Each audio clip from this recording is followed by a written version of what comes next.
Let's party.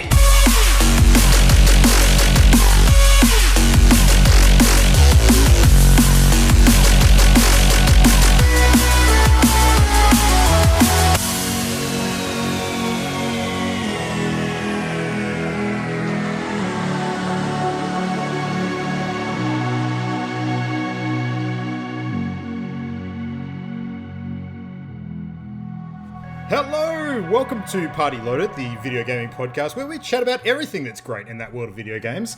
It is episode 219. Welcome, Wednesday night, 8 p.m. on twitch.tv/partyloaded. So hopefully you're joining us live for the show. If not, catch us wherever you catch us later on. But let's get stuck into some game talk. My name is Luke Kritalik. We have tonight, in slightly different positions, we have Adrian Chia, we have Christian Paulson Brown below me, and off to the slight side, we have Matt, the Game Dad Diet, in the bottom corner tonight. How's it going down there, Matt? It's like a new spot. That's going all right. Yeah, I like being flexible and changing positions. It's good. Nice. I have noticed that the tilt of our heads is actually correct tonight, so we're all facing into the middle for a change, which is going to be awesome for our audio-only listeners, totally understanding what's going on. Face on the outside now. Yeah. Absolutely. Matt enjoys being under me anyway. Mm-hmm. It's true. Mm-hmm. Yeah. Well, it's the only kind of social non-distancing you two can get away with, I guess. So, yeah, got to keep warm. Got to make sure those bugs don't spread. Like we still stay socially distanced. Like I'll just be on the floor, and Adrian will be like up on the top of the bunk bed. Mm-hmm. Just staring down at you. Yeah, exactly. It's a great time. Mm-hmm. We only have to be socially distant, not emotionally distant. Nice. Well, another week in paradise. What's this week been bringing for everybody? Any fun tales of hysteria or whatever else is going on in the world these days? What's going on? Just lots of Animal Crossing. Yeah. I was going to say, we all survived the Easter apocalypse, so there's that. Thank God, it's over. We can now venture outside and see a crack in the ground and know that it's not going to be a motherfucking egg. So yeah. And I hate like 2 weeks of lead up, and I get on in the morning and it's over in like 5 minutes. Like the most disappointing thing. Mm-hmm. That's. Yeah. Insert sex comparison. The fruit was hanging too low. I wasn't going to touch it. But we did bring a new brother into the fold of the Animal Crossing world. Adrian, welcome. You didn't bring me in. I chose to. No, that's true. You. I quite literally brought you in, actually. You tore your way. You birthed yourself into this world. So, yeah. Let's start there tonight. Like, Adrian, what have you been thinking of Animal Crossing? Because we're like 2 episodes of chatter ahead of you at this point. I mean, Animal Crossing kind of. So I got it thanks to Christian, and back when it was originally released, I was curious, though not fully committed to buying it because I've known of Animal Crossing, but I've never really played one before, and I don't like farming simulators. Like I just don't like them. I think they're just boring and work. Sorry, I'm just thinking of the best way to frame shiny farming, but go on. Yeah, wow. I've got that in my pocket, like just ready for any time you talk about wasting time. I need to put a fucking soundbar effect on for this. Yeah. You need like a visual effect where like a clobberpuss like goes across. The screen. Yeah, that's all we need. Like we don't even need to mention it. No. So yeah, I don't like farming simulators, and so I was not sure whether I'd like this kind of game, and I was putting it off because I couldn't afford to buy it either. But then Christian did me a solid and sent me some cash in advance, which I will now have to work off in his salt mines. Salt mines is a euphemism for blowing him secretly. So sorry, Matt. Sorry to cheat on you. No, that's fine. I'm cool with sharing. Yeah. And it's kind of, now that I've started playing it, I've realized it's sort of the antithesis to me because I grind games hard and fast, just like Christian. I tend to like get straight into it, and it's funny because I've been playing Diablo 3, and just today I finished all of the season content for season 20, which involves getting some truly obnoxious achievements, such as like completing 8 8 complete set dungeons, and doing all these sorts of things that take ages to do, which I did, and that's a result of me grinding like super super hard and just having no limit on what you can do with an infinite amount of time, which we all currently have. And then on the flip side, started playing Animal Crossing, and like on the first day, and still, as it stands, running out of things to do because everything's time gated. So, I find it both frustrating, but also kind of like sadomasochistic, like the game is telling me off, and I just have to say. I was going to say it's probably for your own good in this case. Yeah, and I kind of am okay with that, because I know I have a tendency to burn out, or to become disenfranchised too quickly with things if I play through them too quickly. So the game's kind of forcing me to not do that and probably enjoy it for longer because I can't just go crazy. And the only outlet that I've managed to find is the Nook tickets, where you can visit other islands. And I know that I shouldn't blow all my money on Nook tickets, but I kind of have been doing that because it's the only thing you can do when you have nothing else to do. But it's not your money though. That's the thing. It's the miles. You can fish, but that's one thing. While as if I get a Nook ticket, it opens up, 10 different random islands that I could more than that potentially. Yeah. Is it more than that? Yeah. So like a whole bunch of random islands that have all sorts of things on them. Different fish. Different fish. So like I've had to literally say to myself, no, stop buying Nook tickets. Don't keep doing that. And at the same time, to sort of complement the sort of McFlurry of despair that has been circulating in my life at the moment, I had just let me write down our episode title. Hang on a second. McFlurry of despair. That's so good. I had to like a lot of people since the sort of quarantine kind of started, and because my work has literally died, I have like nothing to do, and I've had 2 or more weeks of just literally sitting at home doing nothing, and my sleep schedule got totally fucked, where I was staying up later and later and later, to one point where I was like waking up at 5 p.m. and then going to bed at like 3 a.m. and it was getting worse and worse and worse. And then Animal Crossing was being added into that. And then I was like, when does the day reset? When does my day reset? Like, who am I? Like, you've transformed yourself into a shift worker. Yeah, it was. Yeah, I did. And just the other day, I slept for 18 hours to get myself back into a proper sleep schedule. But Animal Crossing has actually helped, because now I have a reason to get up in the morning to check what's happening in Animal Crossing. Otherwise, I would have kept sleeping all the way through and being ridiculous. So, yeah, it's been an odd experience, but yeah, it's a weird experience, and it's a weird game. In the end, I do really like it, and I do like the chill nature of it. But it is teaching me to slow down, and it is like reprimanding me, and I have to. And the main lesson I've had to learn is that I have to stop thinking of it as a progress game. Like, I need to stop thinking of it as like goals that need ticking off. And it's hard because I've just come from a game where that's all you do. Yeah. So I have to, because I haven't been creating a lot in the game. I've only been achieving. And so I need to change my mindset to a more like creative mindset to do with Animal Crossing, and surely there's an aspect too where, because we're all ahead of you in progress, do you want to kind of catch up, but you literally can't catch up because you can't just brute force it? Is that an aspect of it too? Yeah, there is part of that too. And also, like, I'm sick of fucking hearing about turnips and not being a part of it. Right. Like, I'm so sick of hearing about. I was going to say, you want to get your sleep schedule back on track so that you're awake during the shop opening hours of the game. Turnips are what will fucking do it.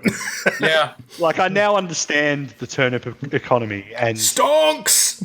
I was telling Shantae as we got home from the shops, I was explaining to her the Animal Crossing thing, and she's like, "Is that the real game?" And I was like, "I think it is. I think I think this absurd meta turnip economy is the real Animal Crossing. It's undeniably the best way to make money. It is the best. It is the best way to make money. So I don't doubt it. It's just, it's weird, but yeah, I mean, it's good. We'll see what happens. I am really hoping there are more and more villages that aren't furry villages. I would like some scaly villages or some other type of villages, but I know that's not likely because the whole thing is... You could have had my frog today, Puddles, but you didn't want to. In the chat, I was like, I got a frog that's leaving. Does anyone want to? Because when a character's packing up, if somebody else visits, they can say, hey, come to my island. Yeah, I saw the post and I was like, Adrian's going to jump on that straight away. Actually, no, he's probably not. He's already actually said, Adrian, you usually like non-mammalian characters. I didn't say that. Someone else did. Yeah, because the chat was fucking flooded with turnip. How was I supposed to know what was going on? True. Yeah, that was me that said that. They should still be there, though. They should actually, yeah. So if you do want a pink frog named Puddles, who says totes a lot, then after the show you can come over and steal her. Yeah. Fun related thing, because we had some chatter today about one of the other NPCs in the game, Flick, who's the bug buyer. Because Christian, I think you were sort of looking for an opportunity to offload some stuff, and you seem to be a bit of a fan of the character as well. Fun fact: cool. There's a Switch OS update that's actually just gone live for changing a few things around. A couple of notable features that have come with it. One is that you can now button map on Switches. You can change your control layout, which is really awesome. I think it's much needed. There's some cool stuff about sort of saving content from memory cards to the actual sort of onboard storage. But the third thing is that there's a bunch of new Animal Crossing character portraits that you can now use as your profile on the Switch, and one of them is Flick. So that's cool. Adrian, if you want to be a reptilian cool character from Animal Crossing, now you can. Yeah, isn't that character like a red chameleon? Yeah. Yes. He's one of the horn chameleons. Looks pretty fucking cool. Yeah, like a red lizard. Yeah, give me that. Do you guys, just a little bit of trivia, you know CJ, is he supposed to be an otter or a beaver? I think he's an otter. I thought he was a bear. He's a beaver. He's a beaver because in Japanese his name is Justin. He's Justin Beaver. Seriously. I fucking love it. Fucking burn this game. Yeah. Yeah. So maybe they're just scared of copyright or something, so they don't want to get sued. I do want to share one very quick Animal Crossing story. It happened today, and I literally went, and it's because I hit a tree with an axe, then wasps came out, and I swapped to my net and caught them. Nice. And I didn't get stung. Do it 4 more times in a row when you get a Nook achievement. Yeah, five wasps without being stung. All right. That's another thing you can look at doing is some of the achievements. Like I spent ages. There's one for catch 100 fish in a row, without losing one. Yeah. Yeah, he failed the first time, but then he eventually got it, didn't you? I got to 92 and then failed. And I was like, shit. Yeah. I think the highest I've got was like 30, and then I started taking notice of it, and then I started fucking up. I don't think it's one you can do without audio. Audio helps so much. No, sometimes I would Zen mode and I just use audio. That's how I do it. Yeah, because I get too fidgety if I actually see them coming. Yeah, same. I like Animal Crossing. Yep. Cool. Christian, you seem to have jumped into a bit more of the design aspect this week and doing some cool clothing and things. So yeah, I've been designing a few like Evangelion themed hoodies and also like a Street Fighter one, like Cody from Street Fighter. I made like his look, and then randomly there was a YouTuber who featured. It's just like a compilation of like 100 different patterns, but they included mine in their montage, which was cool too. Oh, cool. Yeah. Just from hashtagging on Twitter. Nice. Yeah. Well, Adrian, before we move away from you, I actually wanted to ask you about something else that I know you've been playing, if you want to talk about it.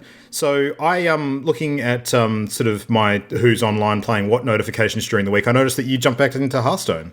So... Yeah. I was going to get strangely voyeuristic and creepy for a minute there, but Christian and I had a little like powwow session, and he guided me on creating a couple of new decks. And I was curious because look, here's my relationship with Hearthstone. I like it, but I'm not very good at it, and I think it's because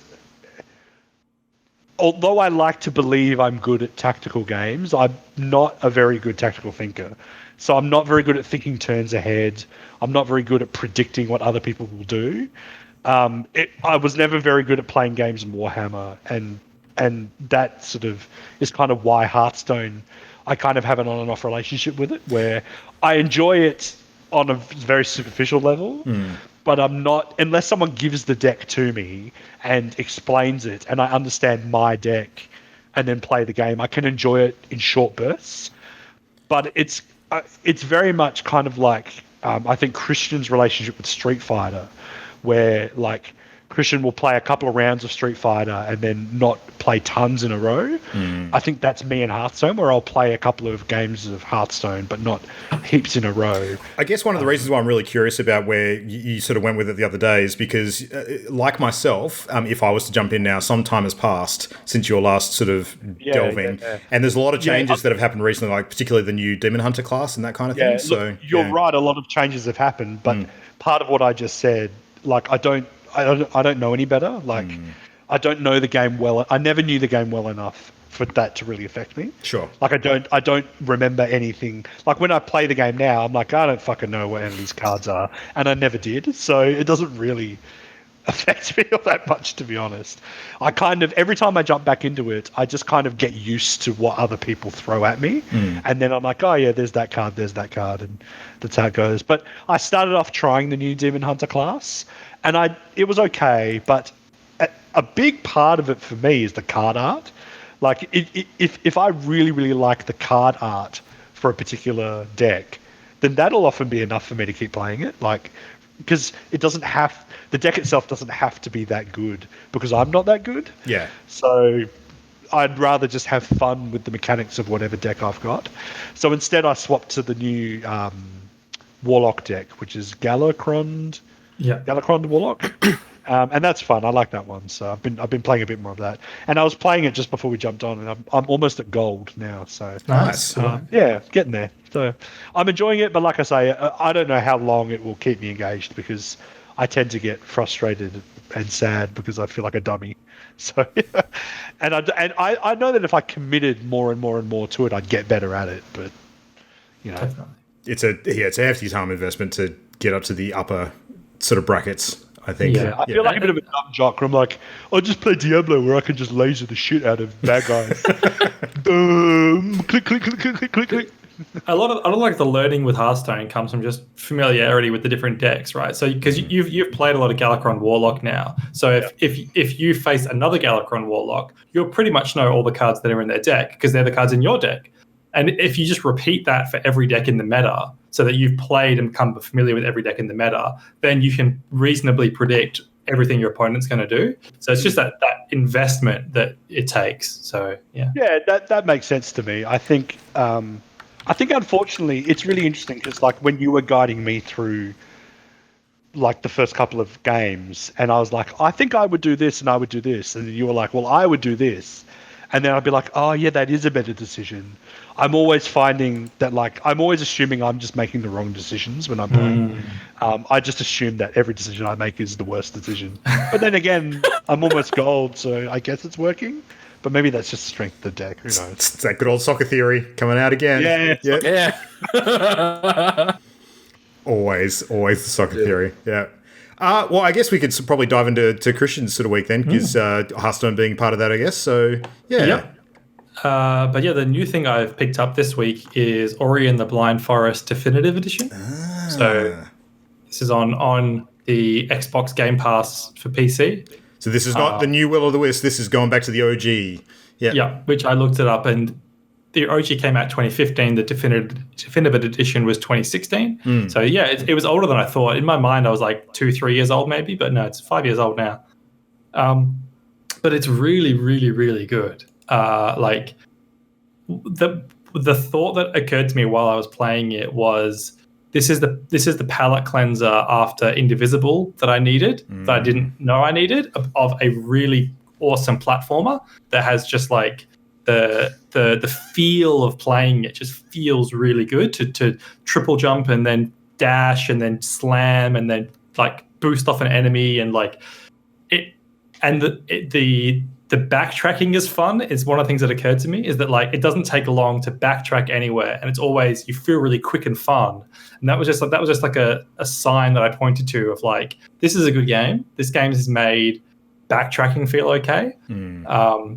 And yeah, it's awesome. I'm not super sold on some of the art style. Like I don't really like the character designs that much. Ori herself, I actually don't like very much as a design. And the graphics are really nice, like the way it integrates like 3D backgrounds and different like layers and stuff. But sometimes it can actually be a little overwhelming, I find. Sometimes there's a little too much going on the screen, and when you're doing really precision-based platforming, it can be a bit overwhelming sometimes. I think one thing they did with Ori's design particularly that was really, really smart is keep the color palette really bright and limited so that it always draws the eye, because there's so much stuff going on around it. And, you know, as you're saying, with the precision that you need to sort of keep an eye on what you're doing platforming wise, the fact that you're naturally always eyeball is drawn to what it needs to be drawn to, I think is actually really clever.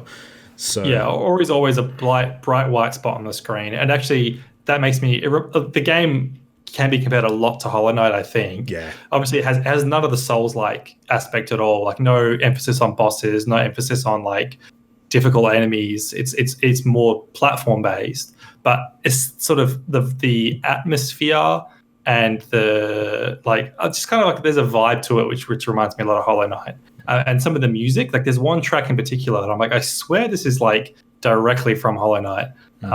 I think it's the other way around chronologically, though. I'm pretty sure Ori was before. Yeah. Yeah, it was. Yeah.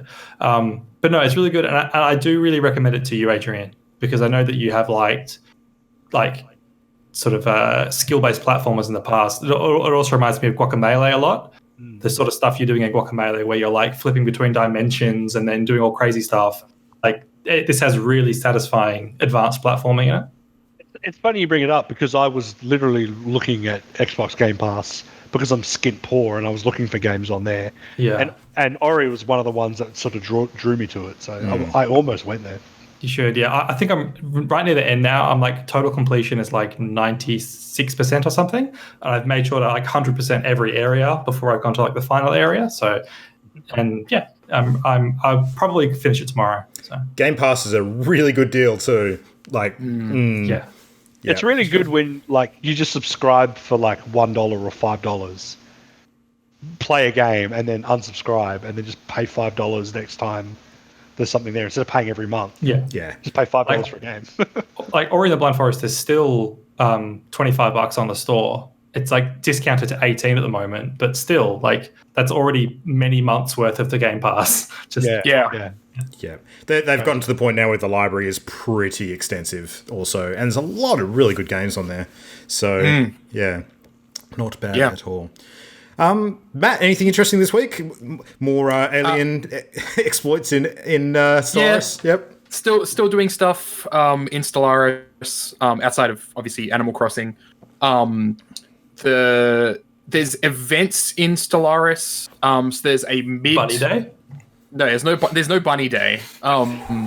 Which is like, thank God for that. This planet is just an egg. Yeah. Actually, there is an event in Stellaris that is literally that. Where you find a planet and it turns out it's a gigantic egg and it hatches into this gigantic space monster. Space bunny. Yeah. I was going to say that doesn't sound like it would end well.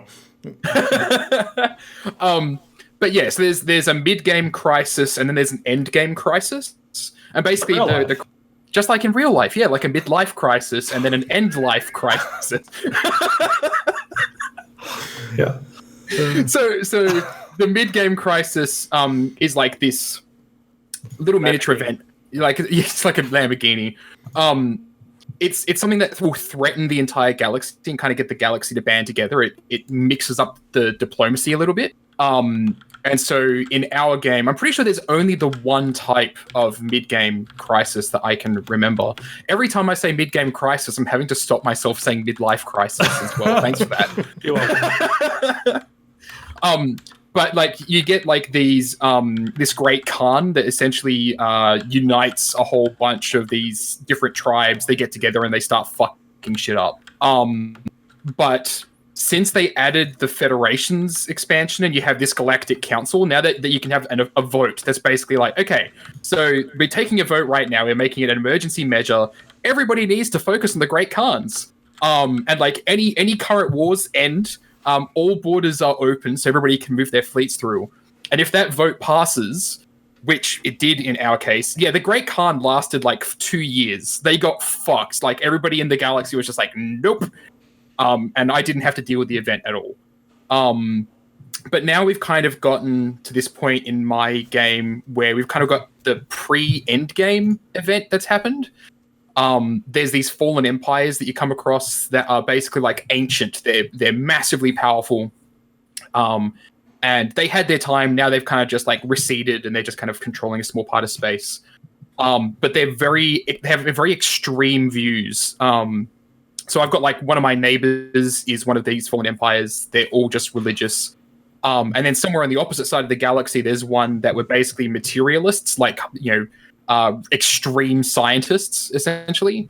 And we had this pre-endgame event trigger where they both woke up and both got super pissed off at each other, declared war on each other, and started demanding that all the new baby empires of the world fall in line, essentially. I was going to say, because what you just described sounds almost like boomers versus scientists. Seriously. But basically, the way that this kind of panned out for my game, like I was looking through the different factions in our galaxy, trying to work out, like, do we have enough strength to really stand against them? Because you can either take one or the other side. You can sit out the fight entirely and just hope that they don't turn their attention on you, or you can band together with other empires and then take the fight to them and basically say, no, fuck you, we're going to take you down. And so I decided, like, okay, look, all the other empires here, there's only a couple that are just a little bit better than I am in terms of empire strength. I'm going to sit it out. I'm going to wait and see what happens. And then it turned out the entire galaxy's like, hey, we have this gigantic galactic council. Let's just get together and fuck these guys up. And so they've decided to do that. But it's really funny because now I'm just sitting there watching these fallen empires they're not getting screwed. They're more screwing the rest of the galaxy. And I'm just kind of increasing in power as a result and just kind of biding my time and building up this massive fleet to take the fight to them. But yeah, like the game is so long. Like it's such a kind of long, ongoing thing. And when you start getting later in the game, it takes longer to do everything because there's more militaries moving around. You've got more planets to keep organized. I found that from back when I was playing as well. Like I left a lot of stuff on autopilot the deeper I got into the game. Yeah, it reminds me of the Total War games. I get that feeling. Yeah, but that's not even the end game crisis. Like, and these guys, like, I've got fleets of ships that are like 70k strength, whereas the enemy empire, a single one of their fleets is like 500k strength. So even if I took all of my ships and threw them at that one fleet, we might win, but then they have another 8 of those fleets floating around. So they're hugely powerful. And that's not even endgame crisis strength. They're a pre-endgame crisis. And so you kind of end out with the endgame crisis. You're relying on the rest of the galaxy to not suck. And like obviously getting beaten down by the fallen empires right before the endgame crisis hits is a good way to suck right as the end of the game happens. But yeah, I've only seen the endgame crisis like 2 or 3 times before. And there's a whole bunch of different ones. So like one of the ones that you can get is like the Flood from Halo, where it's this biological infestation that just takes over planets and just grows exponentially, essentially. I think I've seen that one. Yeah. So I'm looking forward to getting to that point and actually seeing what endgame crisis I get. But we've got to get through this thing first. I got to ask, like, how do your playthroughs of Stellaris typically end, Matt? Do you usually get defeated, or do you? No, like the 2 games where I've seen the endgame crisis, the first one I beat it, and that was back when Stellaris had first come out. We got the weird flood creature, and we managed to beat that thing. The second time was actually a multiplayer game, So it took a huge amount of time to get there. And then we didn't get defeated so much as one player kind of dicked over everybody else. And so we defeated the endgame crisis, but then the rest of the game just became this massive infighting. Like, we were all constantly like at each other's throats, and it was like, okay, let's put a kibosh on this game. Humanity's always the final boss, always. Yeah, pretty much. Yep. Because after the endgame crisis, very little of the galaxy is left to be habitable, pretty much. Like, it leaves it in a massively fucked up state. It's very much like your Mass Effect 3 kind of ending most of the time with the endgame crisis. It's meant to wipe the galaxy out. And if you are left standing, you're basically standing in rubble. That's all that's left. So, yeah. I'm looking forward to it. Nice. Yeah, every time I hear you talk about like latest Stellaris game, it sounds like something that could actually create like a massive sprawling space opera if written into play. Yeah, that's why I like tweeting about it. Like, it's just kind of this, I've got this tweet thread just ongoing of like, these are the things that's happened, you know, how I'm dealing with stuff, and it's fun to kind of just like write it out like it's a narrative that's taking place. Yeah. All right, well, there's something I'd like to talk about that I've been playing this week. I'll briefly mention Control just before I move on. So I did play through the rest of Foundation, and I can say confidently now, having gotten through it, highly, highly recommend. Fantastic bit of DLC. Matt, in particular, I think there's a section that you'll really love. They do the whole sort of really cool, creative, oddball musical number stage thing again, and it's fucking great. So so that's all I'll say about that. But the thing that I've been sinking most of my time into this week, about 15 hours so far, in fact, is Persona 5 Royale. Ooh, okay. I should say Persona 5 Royal, not Royale. I keep on getting that confused because it's actually not got the E on the end. Not a battle royale. No, exactly. Yeah. So Christian, or a chicken sandwich. Christian, are you the only one who's played this? Persona 5. I haven't played Royale, but I played the original. Yeah. Yeah. Royal. Okay. Royal. So I'm going to direct most of what I'm going to say to you then, because I've done a bit of research to sort of complement my understanding of what I've played so far. Adrian, have you played it? Well, Matt and I chopped liver. Yes. Of course I haven't played it. Okay, cool. The only reason I say I'm going to direct some of this stuff at Christian is because it will make sense to him having sort of seen the game as it was before this point, sort of thing. So I'll obviously talk in general terms as well, but there's a couple of things that I think will make sense to people who've played the predecessor before. So no spoilers. No, I'll avoid spoilers. And I'm only 15 hours into the game, which from what I understand is about 10%. So this thing apparently is 150 hours from what I've heard. The original apparently is only up around 100 to 120. This one's like 80, I think. About 80? Okay. So I don't know. I'm probably hearing differing reports, but yeah. I have... Most of the consensus for Royal seems to be that it's significantly longer because there's actually quite a bit of stuff that's been added. So yeah, I'll talk about my first impressions first, then I'll sort of mention some of the stuff that I realize has been added. So my first impressions of Persona 5 is that, this is the first Persona game that I've played. I haven't played any of the others at all. So I think that my closest comparison is probably something like the original Final Fantasies, like, to be honest. I haven't actually played anything massively similar. I guess there's probably a little bit of Yakuza in there if you look at some of the sort of NPC interaction and shopping and, you know, moving around town kind of stuff. But Persona's a whole different beast. Like, it's super character driven. The combat stuff is on the surface really simple, but then the deeper you're in, it gets really fucking complicated because of the amount of systems that are at play. I was kind of shocked that literally the first 10 hours of this game is tutorial, basically. Like, it just keeps on introducing stuff like over and over and over to the point where you think you know what you need to know to actually play it, and then it introduces another big thing, which is like, holy shit, now I have to get my head around this as well.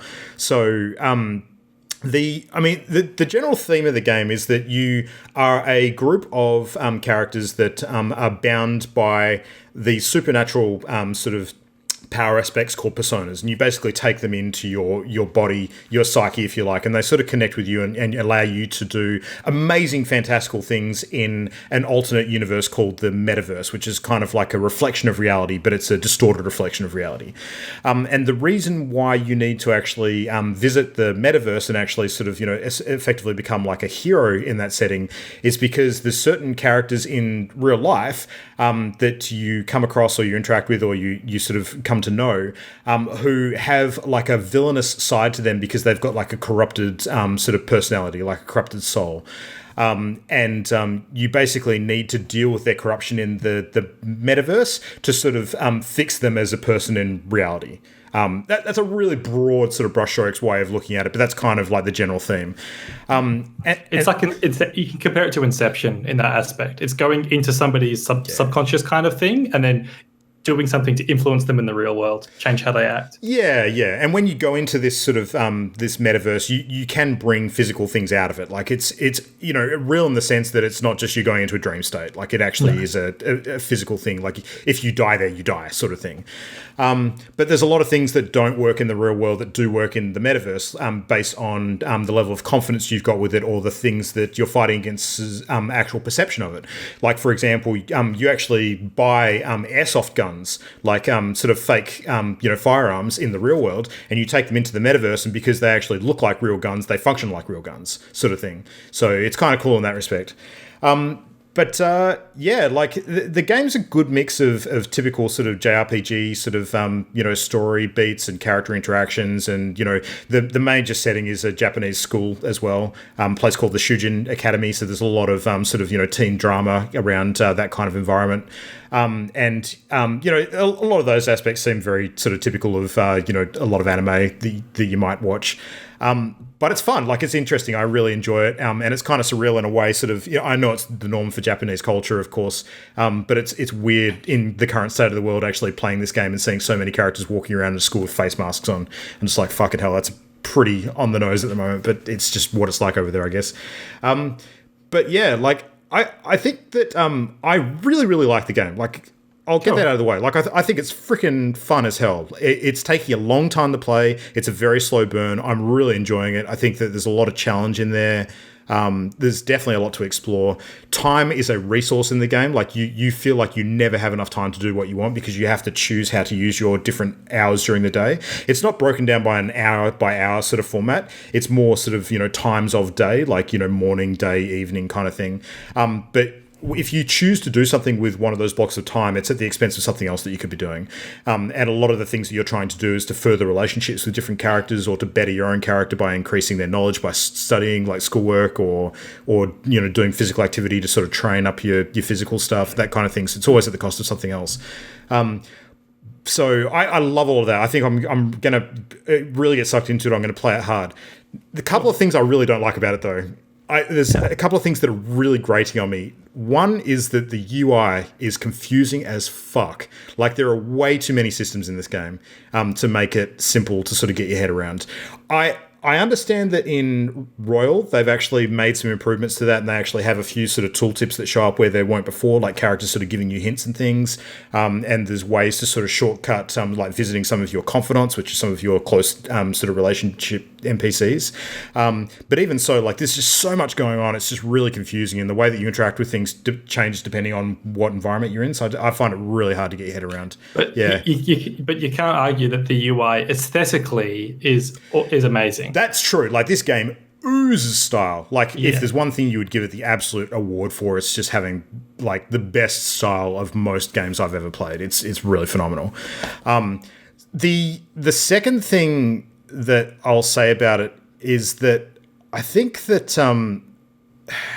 the tutorial took too long. Like, I really understand it was necessary, and I understand that it was sort of, if they had dumped a lot of that stuff on you initially, it would have been way overwhelming. But I think that it would have been better to sort of streamline a bit of that stuff, I guess, is probably my comment. I don't know how they'd do that without sacrificing your, I guess, the confusion that you'd feel. But I don't know. I've sort of got mixed thoughts about that. I think that it's good, but could be better, I guess, maybe is where I'm landing on that. So...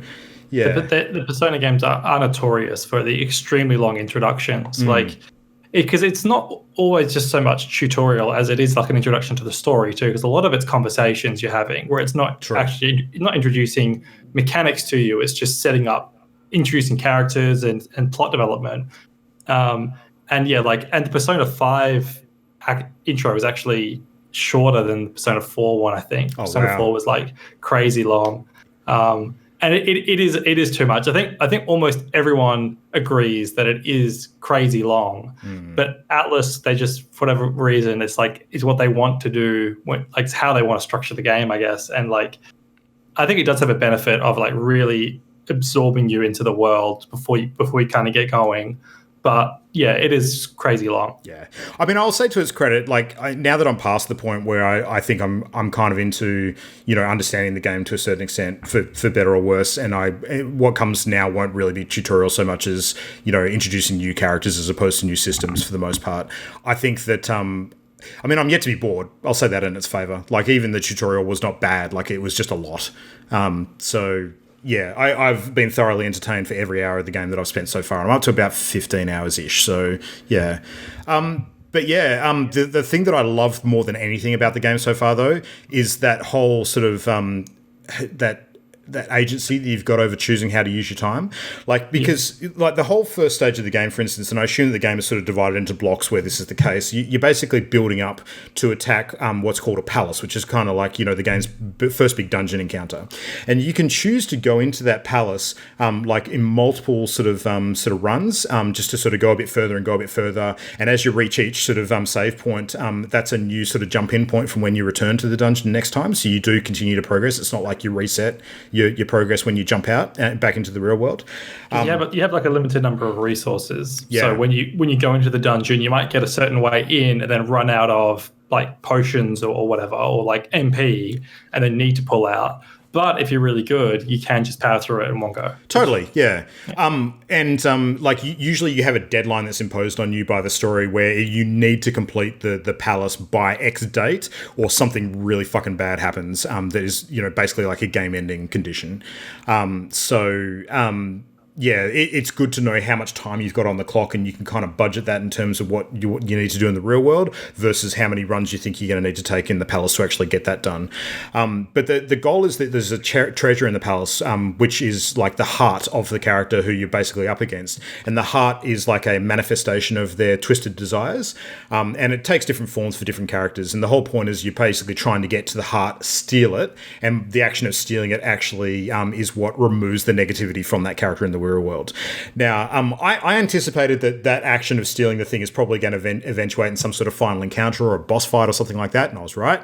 But what I didn't anticipate, and this caught me completely by surprise, and I'm really glad I didn't fuck this up, is that there's actually a final step that the game doesn't tell you about until the first time you do it, which is that you have to find the heart, and then you actually have to remove yourself from the palace and send the character in real life a calling card to basically tell them, we're coming for your shit.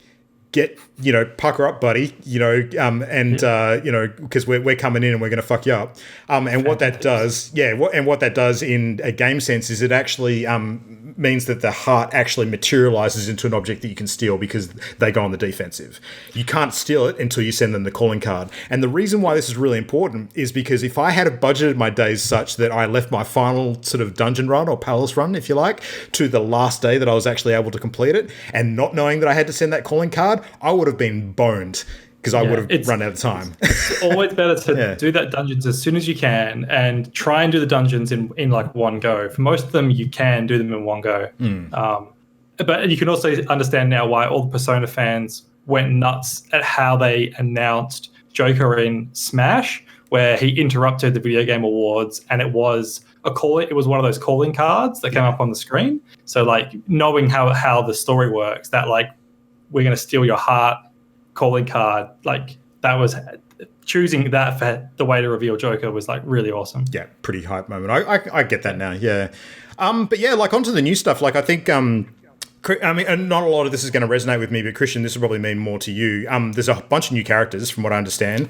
It's mostly one new character, isn't it? No, several. In fact, like there's characters that become your confidants. There's one or two that actually join your group as well.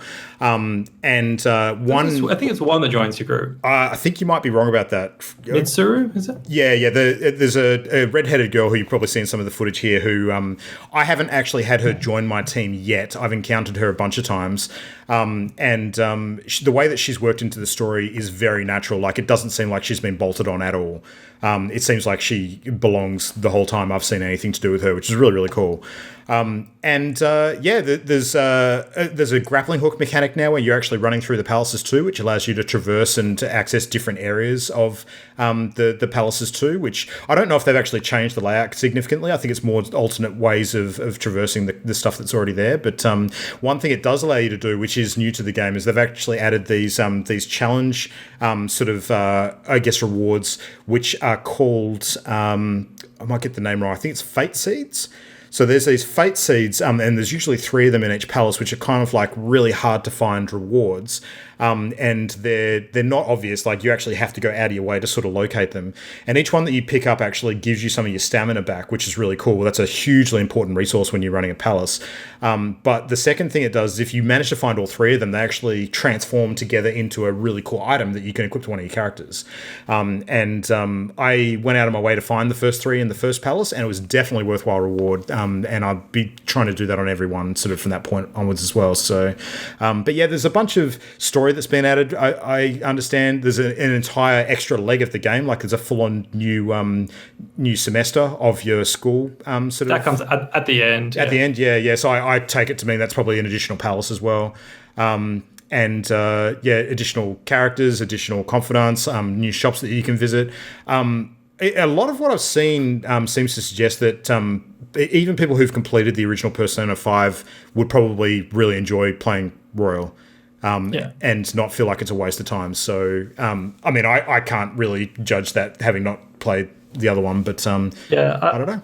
Yeah, I've heard because they did a similar thing with Persona 3 and 4 where they released like a upgraded version of the game, like where they introduced one new character usually. But they, along with that, they always just tweak systems and and abilities, and just kind of like do a second pass over all of the game at the same time. So I've heard that there are just little tweaks to abilities and like things like that time management system of choosing how you spend your time. I've heard that unlocks actually earlier in Royal than it did before, and that overall you have more time to play with in Royal, because it was really stressful where you never feel like you have enough time because it's always a trade-off. So they were a bit more generous in this version, I think, where they've given you more time overall to play with. But I am tempted to play it. I think when I'm in a spot where I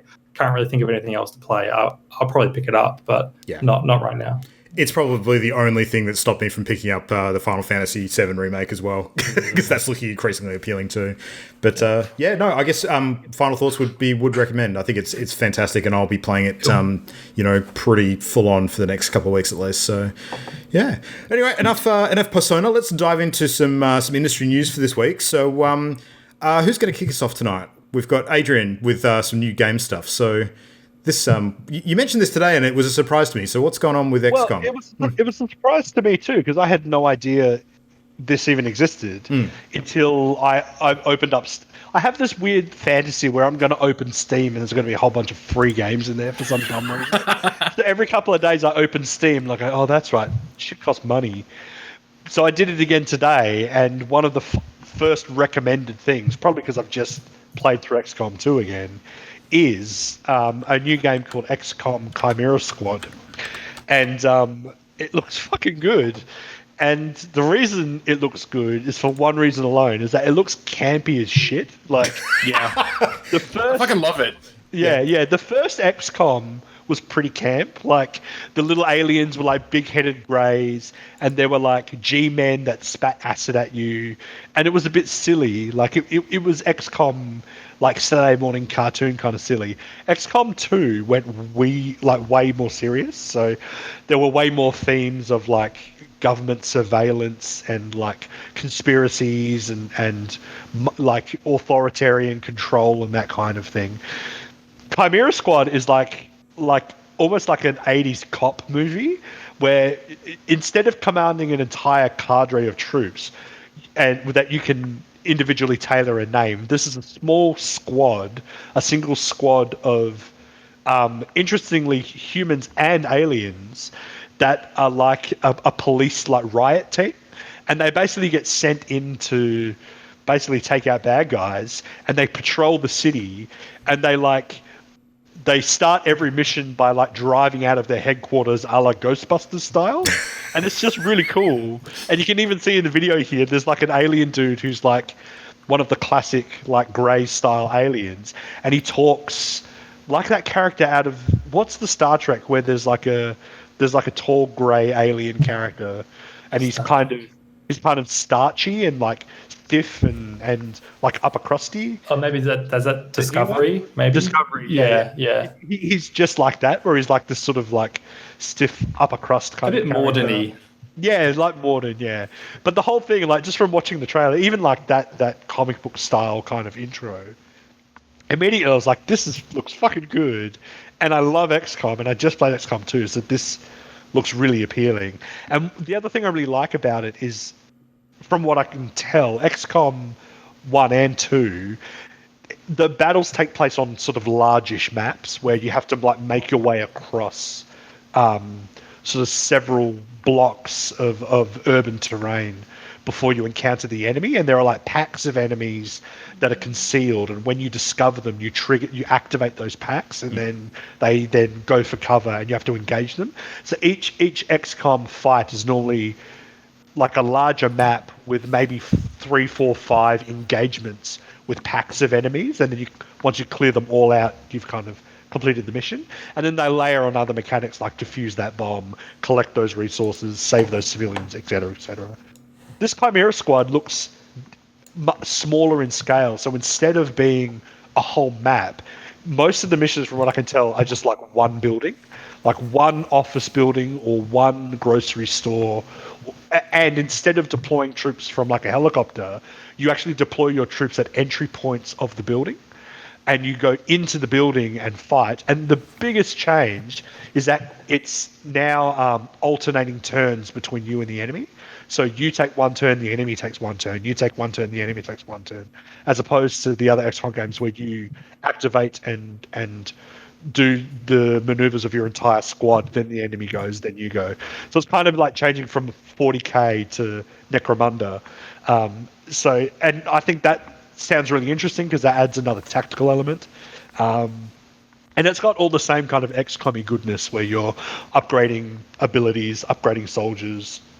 There's still like your soldiers get wounded, you need to rest them, and et cetera, but it seems to be, instead of it being a world scale narrative, it's all set in one city, and it's this like cool like Ghostbusters 80s cop sci-fi like cheesy thing, and it's just like it just hits all the right notes for me. I think it looks really good, and I really like that it's set in this like future after XCOM 2. So like the long and short of it, summarized in 3 sentences: XCOM 1, stop the aliens, they're invading Earth. XCOM 2, alternate timeline where you failed, the aliens have invaded Earth and now they run the government. XCOM Chimera Squad, we beat the evil government and now aliens live among us and they're part of our society. Yeah. But also they're cops and we have to go kick ass against other bad guys. And that cop's got psychic powers. That dude's a big muscle guy. That one's got a riot shield. Sounds good. Random side thought. You guys ever see that old TV drama called Alien Nation? Remember that? I heard of it. I never watched it. Yeah, it just reminds me very much of this kind of thing. It's almost like reminded me a little bit of Bright, that movie with Will Smith. Yeah. That's exactly what I was thinking of when I saw the trailer for this. I was like, this looks like Bright. Yeah. But good. But good. Yeah. I really like the gameplay reminds me a little bit of This Is the Police, the indie game. Mostly with the tactical map side of things. Like This Is the Police doesn't actually give you the ability to control police officers or anything. It's all about kind of managing them. But this seems to come with that management system in addition to the XCOM combat, which I like. But the thing I'm worried about, and this kind of arises out of the animated trailer they had, I kind of get the impression, I hope I'm wrong, that you basically just have a squad and you don't get to customize them. Like they're basically the characters you have. They all have their own names and everything like that. You don't get to change them to be your friends or anything. I suspect that's the case. It looks to me very much that they're named characters. Yeah, which is really unfortunate. Well, yes. You can play the other game if you want to customize your own characters. I agree to an extent, but one thing I think that makes me not worry about that is the fact that this is absolutely a smaller game, and it's only like $30, so it's not a full XCOM title. And from watching the gameplay footage, the assets look exactly the same as XCOM 2. They do. Yeah. And even the animations of the enemies are the same as XCOM 2. The UI is the same.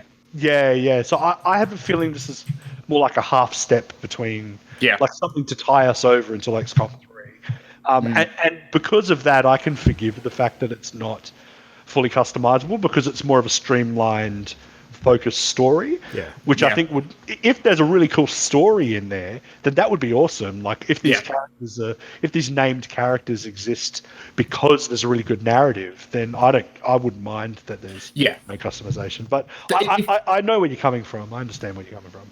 If it was a narrative-driven game where those named characters had personalities and gave stuff to the story, I could entirely forgive the lack of character customization. But if it was basically just XCOM, but you don't get character customization, that would suck, right? Because like hopefully it is a lot more character driven. If it's character driven, then there's no issue. As far as the core narrative goes, I mean, it's not like XCOM 2 was bereft of like named characters at all. Like there were definitely But like they were less important than your soldiers, even though your soldiers had no voice. Yeah. Right? Yeah, I actually tend to disagree with that a bit, Luke, just because I've just played it, and the only named characters in the game are like the three main ones that are on your ship, and I don't think it's a good case to say that they're good characters because they even refer to each other by their titles, not by their names. Okay. And their characters are never fleshed out. Like it's pretty much the scientist man, engineer girl, and commander dude, and those are their roles. And they literally do nothing for the story except like tell you what the next thing is you have to do. So I for one would really enjoy a really strongly narrative-driven XCOM game. I really actually hope that's what this is. I think it'd be, and I hope they lean into like the schmaltz of it, the cheese of it, because I think it would be really cool to have this A team of aliens and human dudes, and I think it'd be really fun. That's what I thought. The moment they were driving out, like it's like, okay, so it's Ghostbusters, but it's the A team and they're a SWAT team. Yeah, it looks good. I'm fair. Keen. Yeah, I'm keen. Well, speaking of driving out, do you guys like NASCAR? No. How about who does? How about NASCAR? Definitely. Yeah.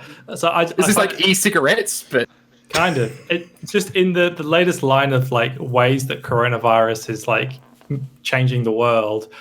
NASCAR in the States haven't been able to continue their real NASCAR racing, so they've turned to NASCAR, and they're literally having the actual NASCAR drivers race in a video game at the racetracks that they would have driven at in real life with the same like stakes. Like they're still being paid.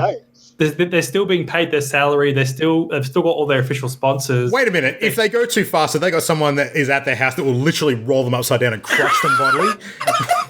You said same stakes. Okay, not all of the stakes, but financially the same stakes. Does that just change the meta? Like, yeah, it's hilarious. And like, because I'm imagining most of these guys have never played video games before, or like the game they're playing is called iRacing, so it's eNASCAR iRacing, And there's been some hilarious stuff already. Like there was one race where Bubba Wallace, he like wiped out on like the 13th round of like 120 lap race, and then he like rage quit. He like just turned off the game, and then he said, "That's it. This is why I don't take this shit seriously. Peace out." And he quit the game, and then like all the fans like went off at him for rage quitting, and then on Twitter he was like, "Bah, I'm dying at my mentions right now. I ruined so many people's day by quitting a video game. A video game. Damn, quarantine life is rough." Laughing emoji. And then one of his sponsors replied saying, "Good to know where you stand. Bye bye, Bubba. We're interested in drivers, not quitters." Oh. And one of his sponsors pulled out. That's amazing. That's awesome. Yeah, well done. Who was the sponsor? I want to buy their products. Blue Emu. I don't know what they actually do. Yeah.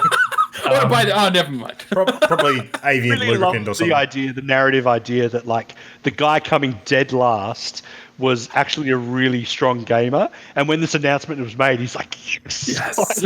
Yeah. What, did he just Bradbury his way through to the finish line? Yeah, just like wins it all. Like in between. And then there's another story with even more real life consequences, which was Chip Ganassi Racing has terminated its relationship with NASCAR driver Kyle Larson, who used the N-word while taking part in a virtual racing event on Sunday. Yeah. Yeah. What's that? Nutella. Nutella? Yes, he said Nutella. I was going to say NASCAR. You can't even say that. In a classic get heated gamer moment, he was live streaming on Twitch, and then at one point it seemed like he lost communication, and then he said, I'm not going to say the word, but he said, "I can't see it. You can't hear me. Hey, N-word." And then somebody else in the race said, "Carl, you're talking to everyone, bud."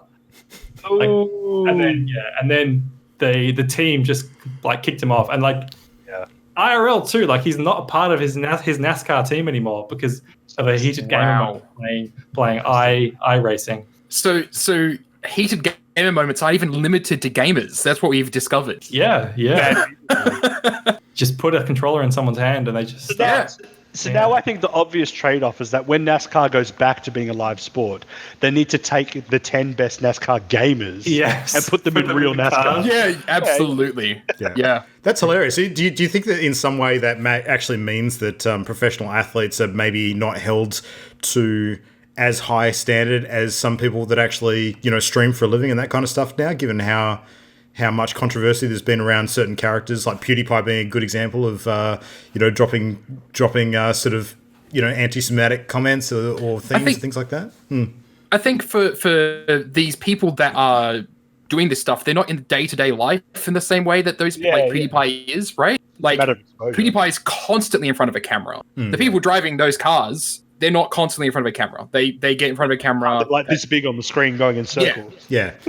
It's a different type of skill, though. I think they have no, understanding of what the kind of consequences would be or how things work. Like, it's a complete alien environment to them, and they just don't know what they can get away with or what they can't. And so I have no doubt this is exactly what they're like when they're actually driving. Yeah. It's just that now we're seeing it because the camera's up like a foot away from their face. Yeah. I guess that's ultimately the consequence. Like, if these athletes are shown to not be people of good character, then that's what they're getting removed for, not because they had a single slip. So, yeah. And good fucking riddance. Yeah. 100% agree. I find the whole thing hilarious. These NASCAR drivers playing a video game and like losing sponsors and getting fired, and I want to see what happens next. Yeah.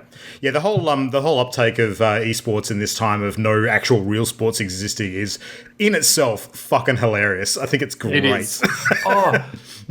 Just ran completely. It's gaming related a little bit. It's to do with Magic the Gathering. Did you guys hear about Space Godzilla Death Corona? Yes, I did. Yeah.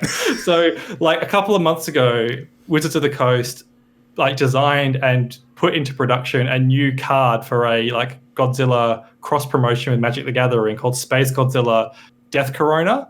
and he has like a Corona beam is like his attack, and then based on actual Godzilla, like based on actual canon. But like the company had to put out like an official announcement that was just called official announcement on Space Godzilla, and then they've like recalled the card and they're like reprinting it with a different name. But there's like a certain number of Death Corona Space Godzillas that have made it out now. Yeah, and they're like going to be super rare now. They would be, yeah. If you had have asked me at the beginning of the year what some of the biggest headlines in gaming were going to be for 2020, Wizards of the Coast pulls Space Corona Death Godzilla would not have been one of my picks. It would be amazing when the card comes back out. It's called Boomer Death Beam. Yes. Oh, God. Well, anyway, on a complete tangent to Space Godzillas, another interesting thing that happened this week was actually a bit of news that sort of reared its head again that was big in 2019. So remember all the controversy that we sort of witnessed last year with regards to the loot box shenanigans and potential sort of government involvement in different countries actually looking to potentially legislate some of this stuff? Well, it's taken a while for anything substantial to actually happen, but it turns out that the ESRB in America, so otherwise known as the Entertainment Software Ratings Board, so this is the organization that actually rates games in North America based on the content, and you probably heard the term ESRB ratings, the things that exist on a lot of the games that, I don't know, do they actually appear on Australian packaging that we get over here? Or is it covered over? We have our own. I know we've got our own rating system, but I'm not sure whether... It depends. It depends on the ones that are imported. Like some games can end out with the SRB ratings on them, but it's not typical. It's not all the time. Well, I mean, regardless, if you sort of, spend any time online looking at games coverage, you'll probably see these ratings, pop up from time to time. So, they're pretty similar to what we deal with over here. But one thing that they haven't included up until now is any sort of mention whatsoever of sort of the inclusion of digital paid content or digital goods in games, because that's never been a standard that the ratings board has considered before, but now they are. So they've got a new designation, which is in-game purchases.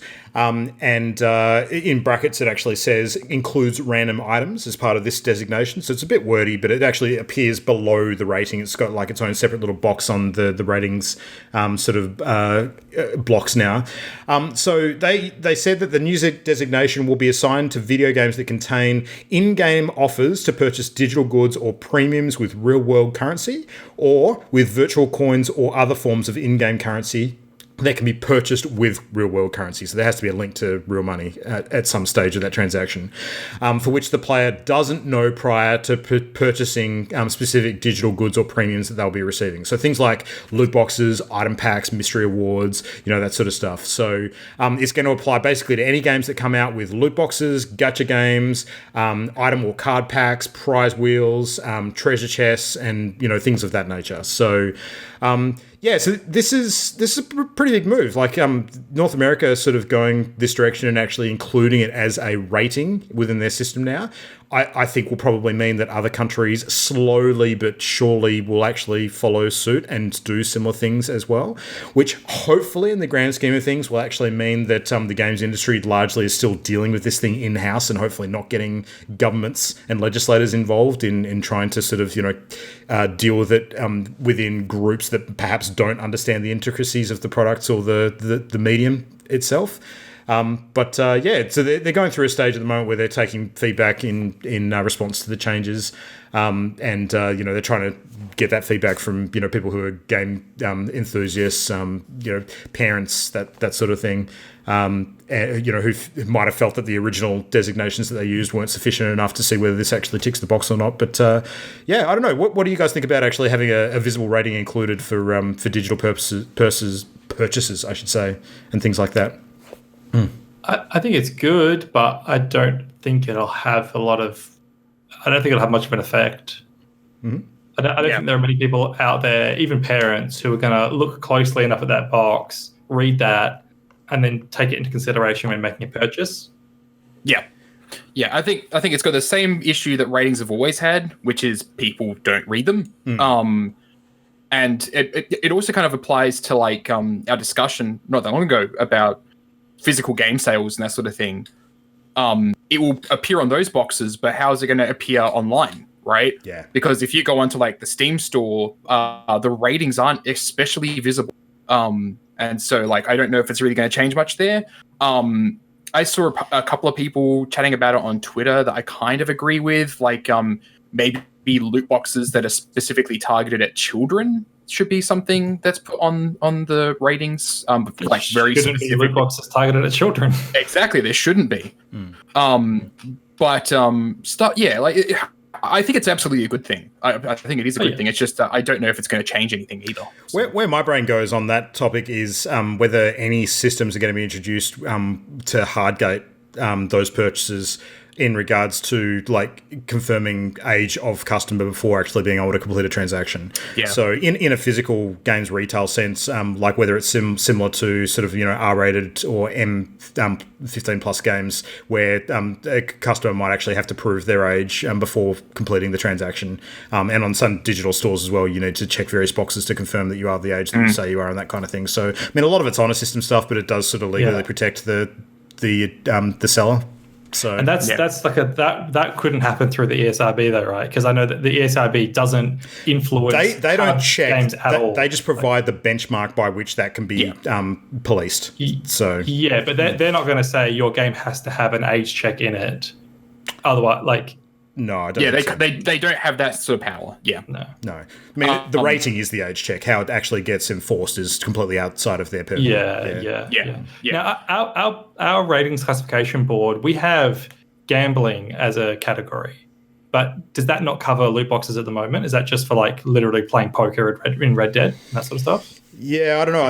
I think it's pretty subjective in Australia how that's applied. I'm pretty sure it's actually like real money gambling. Right. So if you're going to be playing a game and you have to put in real cash to like gamble and receive cash back, then it will have gambling. There's but gambling if it's like references. A fake gambling game, it won't do that. Well, I think fake gambling. I think there's still gambling references is one of the categories. So gambling references, yeah, because I'm pretty sure like Red Dead 2 has gambling references on it. So, but that's not loot boxes, Well, this is also similar to the trouble that Grand Theft Auto Online ran into when they released their Diamond Casino stuff recently. Like they had to be very careful about how the currencies in that extension to the game were handled, so that it sort of met the requirements of different countries' gambling legislation. So because they basically got around the system by being like, well, you're not gambling real money, you're purchasing digital money and then gambling that. And the lack of a cash out option is a big part of that as well. Yeah. Yes. Yeah. I do think studios in general are getting smarter at how they're kind of hiding or like masking the in-app purchases a lot of the time now. Like just straight up loot boxes have already been pretty much poisoned. Like there are very few games now that just have here's a loot box. It's always something else that's kind of slips through. Not to mention the cottage industry that rises out of nowhere and supports that kind of behavior anyway. Like look at our discussion around Animal Crossing earlier tonight. Like the whole turnip trade thing. There is absolutely a fucking grey market surrounding that outside of the game. That's facilitated. A grey market. Yeah, it's not like you can't in-app purchase. No. But it exists, is what I'm saying. Like the fact that the game exists and it actually has that framework activity in it, like by virtue of itself, actually creates that demand outside the game for it. And there's no way you can stop all of that. That's, it is what it is. But the fact that it exists in the first place for some is still a big draw. So, I don't know. Yeah. Anyway, that is our industry news for tonight. So let's kick into our main topic. Christian, do you want to introduce this one? Sure. What are we doing tonight? So tonight we're going to be talking specifically about video gaming YouTube channels or YouTube videos. So, like, not the YouTube gaming section necessarily of like streams, or at least I guess you can talk about that if you want, but I was envisaging more, I was talking about traditional YouTube video content. Videos on demand. Yep. Videos on demand, yeah. And just an open discussion about the kind of content we like, some of the channels we tend to watch, and just sharing some of our favorites and talking about if we have any problems with the platform itself or how things have changed over time and everything to do with YouTube and video games. Yeah. So like I wanted just to start us off by just asking randomly, like, what kind of YouTube videos, before we get into specifics, what sort of types of videos do we tend to watch? Like, I'll just throw to Matt. Do you watch many YouTubing video game stuff? I actually made myself a list of some of the ones that kind of came to mind, because at first, like, I don't really watch that many, and then I was like, okay, well, that one counts. I watched that one. I was going through my YouTube and actually looking at my subscriptions. Then I'm That's like, what I did, yeah. And then you hold yourself accountable for the amount of hours that actually equates to. Basically, like I spend a lot of time, like when I'm working on stuff, I'll have something playing in the background. But I kind of end up leaning towards, like, I don't really watch YouTubers to watch gameplay. I watch YouTubers to, like, enjoy the YouTubers, like people with certain personalities. Unless it's stuff like lore videos, which I have a couple of channels here that are all kind of like just lore videos that they do, or stuff about like the way that the games themselves are made, right? Like the way it's actually put together. So yeah. What about you, Luke? Like, what types of videos do you tend to watch? Well, I mean, I might differ from a lot of people in this modern age in that I still spend a lot more hours watching YouTube than I do watching streams on Twitch. Because what I tend to gravitate towards in terms of my tastes is that I really, really like content that is a bit more polished and that is either commentative or instructional in nature. Like, that's the sort of stuff that I really enjoy. Like, gameplay doesn't draw me so much, and personality-based entertainment, you know, it does appeal to me to a certain extent, but it really depends on who it is and sort of the flavour of that sort of personality involved. Like, I mean, there's big names out there that everybody has probably come across in some way and enjoyed content for, and, you know, things like your Achievement Hunter and, you know, Rooster Teeth at Large and, you know, some of those you know, what's the other one? Yogscast, you know, that sort of stuff. Like, they're pretty well known and they're personality-driven content. And I think that's great. And a lot of them have got sort of changing, rotating casts as well. But I tend to find that with YouTube in particular, like, a lot of the personality-driven stuff is pretty juvenile. Like, and I'm certainly I'm not so highbrow that I can't find entertainment in that kind of stuff, because I definitely can, but it's an acquired taste and I don't like to binge on it too much. Like, I like to have a little bit and then I move on to something else. So you're not going to find me watching, you know, tens of hours of, you know, Minecraft Let's Plays from Achievement Hunter, as opposed to maybe just honing in on one particular video because of a particular activity that they're doing. So that's where I tend to gravitate towards. But, like, also because of the nature of the show, like, I you know, us doing this podcast means that I actually like to educate myself on stuff in the industry in general. So I tend to watch a lot of stuff that pertains to the games industry as a business, or, you know, the way that different developers and publishers interact, and some of the thought pieces around video games and that kind of stuff. I find that really entertaining. So yeah, that's what I tend to look at. Are you, Adrian? Do you watch much at all? Nothing. Yeah, I thought so. Don't watch Twitch. I don't watch people on YouTube. The only time I watch video game stuff on YouTube is if I'm seeking out information. Yep.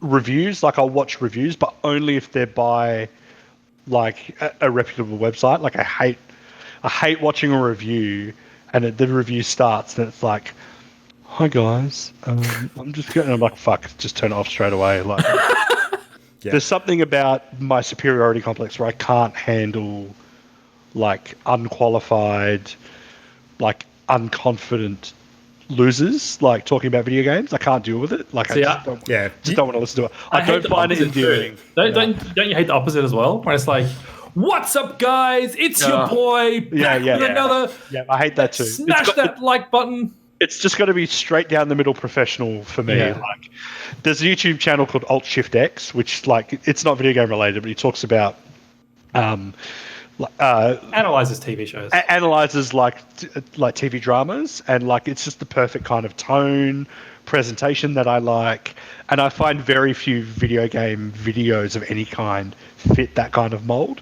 so I'm never really drawn to them. And, like, if I look at none of my YouTube subscriptions have anything to do with video games. It's all food or UK panel shows and Nerf guns. I have almost no video game stuff. Like, don't follow industry news, nothing like that. So, I mean, there's pros and cons. I'm always last at the party, but it means I'm usually pleasantly surprised by, you know, announcements and that kind of thing. There's some benefits. You did mention that, like, you if you need to look up something, like if you get stuck somewhere or you want to I use it as sort of like a Wikipedia kind of resource. Like, I do that a lot for games. So that's one area where I do it. But there's no one person in particular. I will just find the most sort of the most effective source. The only two that I can think of which garner some sort of regular viewing from me is a guy called Maximilian Dude who does like video game fighting videos, but that's only been since I've been in Street Fighter. Like I had no interest in him beforehand. And there's a guy who does like Diablo 3 content, but that's just like a regular like update of the meta.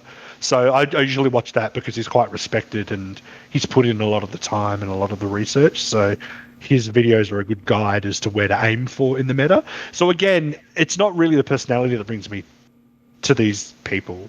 It's mainly the content, information of their videos. But yeah, look, I don't get a lot out of it. And Twitch, I see almost. It's weird, like that Christian spends a lot of time on Twitch. But to me, like, because I can't think of any reason to watch people on Twitch. Kind of like you, Luke. Like, I'm just not drawn to the idea of watching other people play games.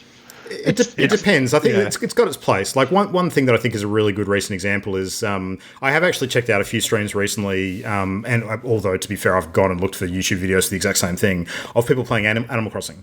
And the reason for that is because every single person you look at playing that game has a different idea on a really cool way to lay out their island. And I think it's just a really good way to sort of tap into people's creativity. And often you can jump onto someone's stream and watch 10 minutes of it and get some really good ideas, and then you don't have to continue watching for like another hour or anything like that. So, yeah. Yeah, I mean, I agree. Like, my engagement with any kind of video game media on YouTube or anywhere else otherwise is always me seeking out information. Like, it's never like receiving content that someone's created. Like, that's not what I go to it for. Yeah, I do tend to watch quite a bit of video game related YouTube stuff. I actually tried to break down all the different kind of categories of content that's out there, and I subscribe to at least one of nearly all of these categories. So I'll just list these and tell me if you think that I'm missing anything. Some videos definitely combine these. They're not all exclusive, but like to start with, there's like Let's Plays. So there's just straight up the entire game, part 1, part 2, part 3, like that sort of thing. And like I used to watch a channel called Two Best Friends Play a lot, but that was the only Let's Play channel I have ever watched, and that channel no longer exists. So I don't watch any Let's Play stuff. Twitch has replaced that. Would it be fair to say that there's very few channels that would cover enough detail of Let's Plays of enough games that you would sort of find yourself gravitating towards one channel for that content? It seems like it's something you would search for specifically. I think that does tend to be personality driven, that category, because it is long form. And so if you're in for something for 10 hours or more, then it really needs to have personality behind it. And the guys who ran this channel just like spoke to me on like a deep level, of like resonated with them. Dank level. Dank level, yeah. I just realized there is one channel that I do regularly watch, which calls itself a gaming channel. It's Jack Black's gaming channel called Jablinski Games. Yeah. But the running joke with his channel is that there's almost no video game content in it. It's just Jack Black like doing stupid shit. Yeah. But it just occurred to me that it's called Jablinski Gaming, but there's like no gaming in it. I actually did watch the episode where he went to the pinball arcade with, was it his son or something? Yeah. His family, like he took his family, That was pretty cool. Like just comedy YouTube videos is like almost a section in itself. Like, does anyone know Video Game Donkey? Video Game Donkey? Yeah, like the kind of content he does, where it's just like usually a short video. It features gameplay, but it's him just cracking jokes, and like it's quite well edited, and he's super popular. But it's not like a video essay or anything where he's like laying out a lot of information. It's purely for the comedic value. So that's like a category in itself. But then that does blur into other things too. But like video essays is a huge thing on YouTube now. So this is just like a video that will usually be 10 minutes to half an hour, and it's like a deep dive into one particular like aspect of video games. And like that's probably what I watch the most of is video game essays. Yeah. There's also like the sort of technical videos, which I know you probably watch a bit of, Matt. So that's stuff like Game Maker's Toolkit.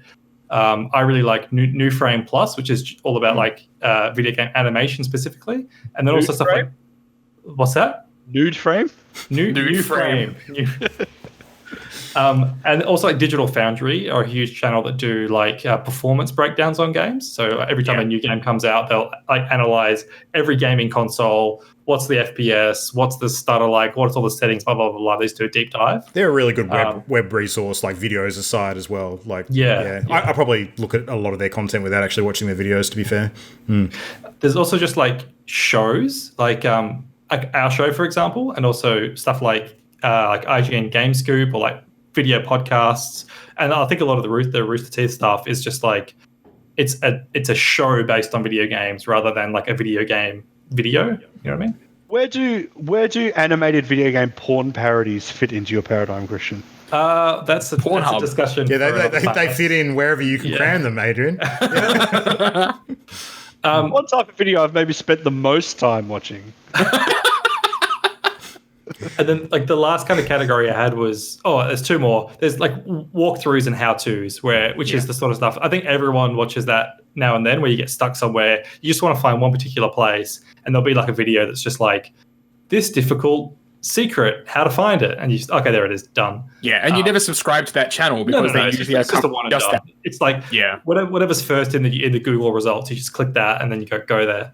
And then there's also just like the kind of clickbaity trivia based stuff, like Did You Know Gaming? Do you guys know that one? Yeah, it's just like 5 minutes of just like, did you know in Super Mario Brothers Luigi's not wearing any underwear? Like that's a bit like the Watch Mojo sort of stuff. Yeah.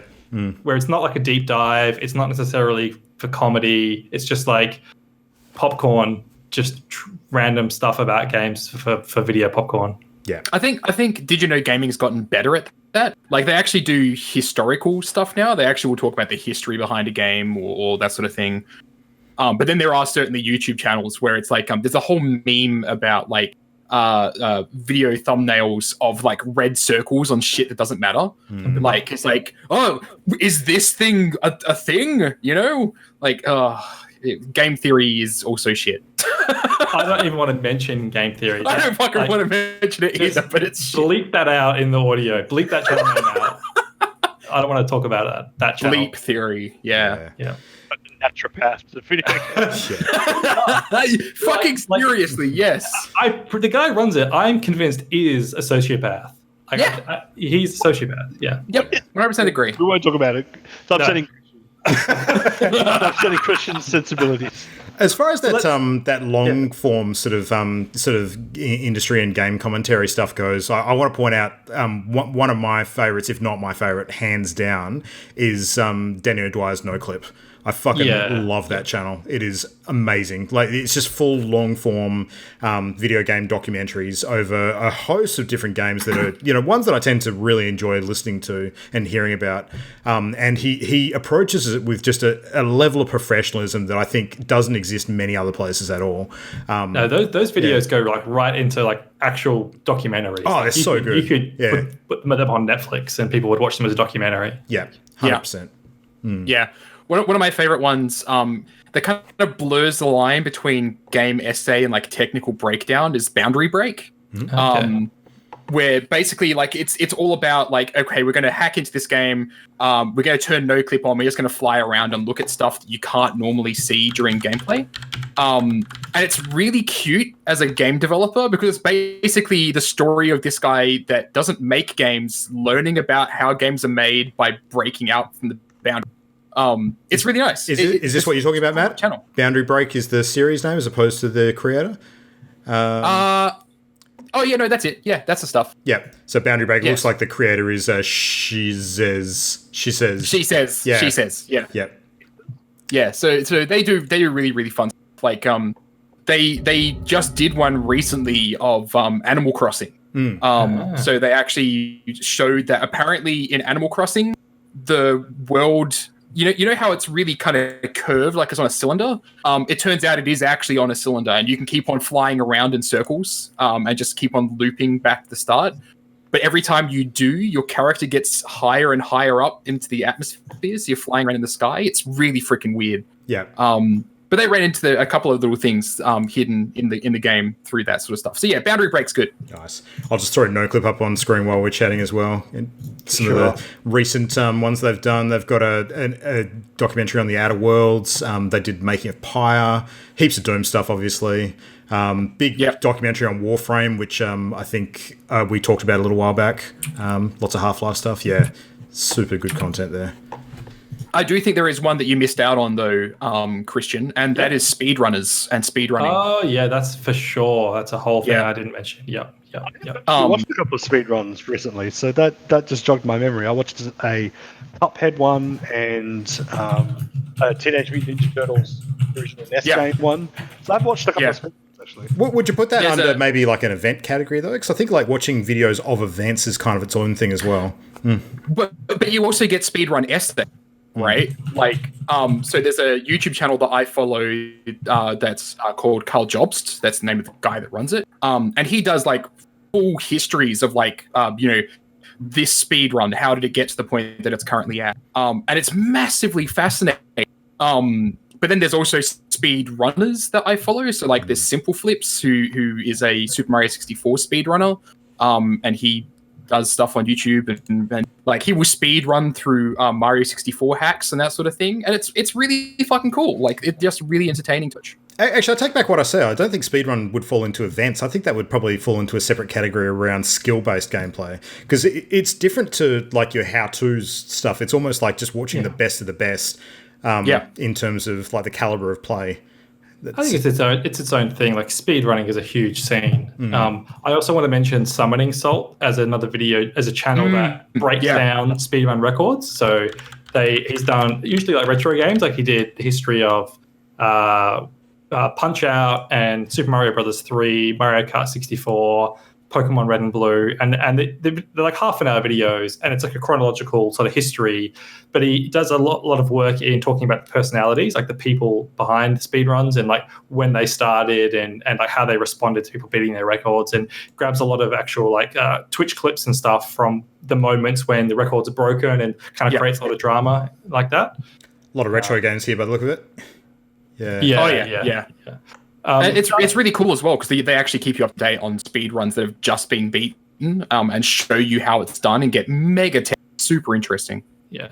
Someone in our chats just mentioned Ahoy as well. Ahoy is a really cool channel. In particular, they've got a really strong style, like a visual. Their graphic design's really good in how they present their videos, and the actual guy's voice is very, I don't know, like he's got the kind of deep, imposing voice that kind of grabs your attention, and he does like deep dives on weird specific aspects. So he's got a video on the MP40, like the German submachine gun, and like the history of the MP40 in video games, and another one on like explosive barrels, just like why did explosive barrels become a thing in games? When did they start? How do explosive barrels factor into like game design? Infographic style. It's a very good infographic style. I think I've actually seen that guy. Yeah, because he's really interesting. Yeah, it's cool. I wanted to mention writing on games. So this is like a video essayist specifically about like game writing. Some of his recent videos, like how dreams can inspire empathy, like the PS4 game. How difficult games can help with difficult times, and that features Doom a lot. And so just like, interesting analyses on game writing, and I don't know, I just find that kind of shit fascinating.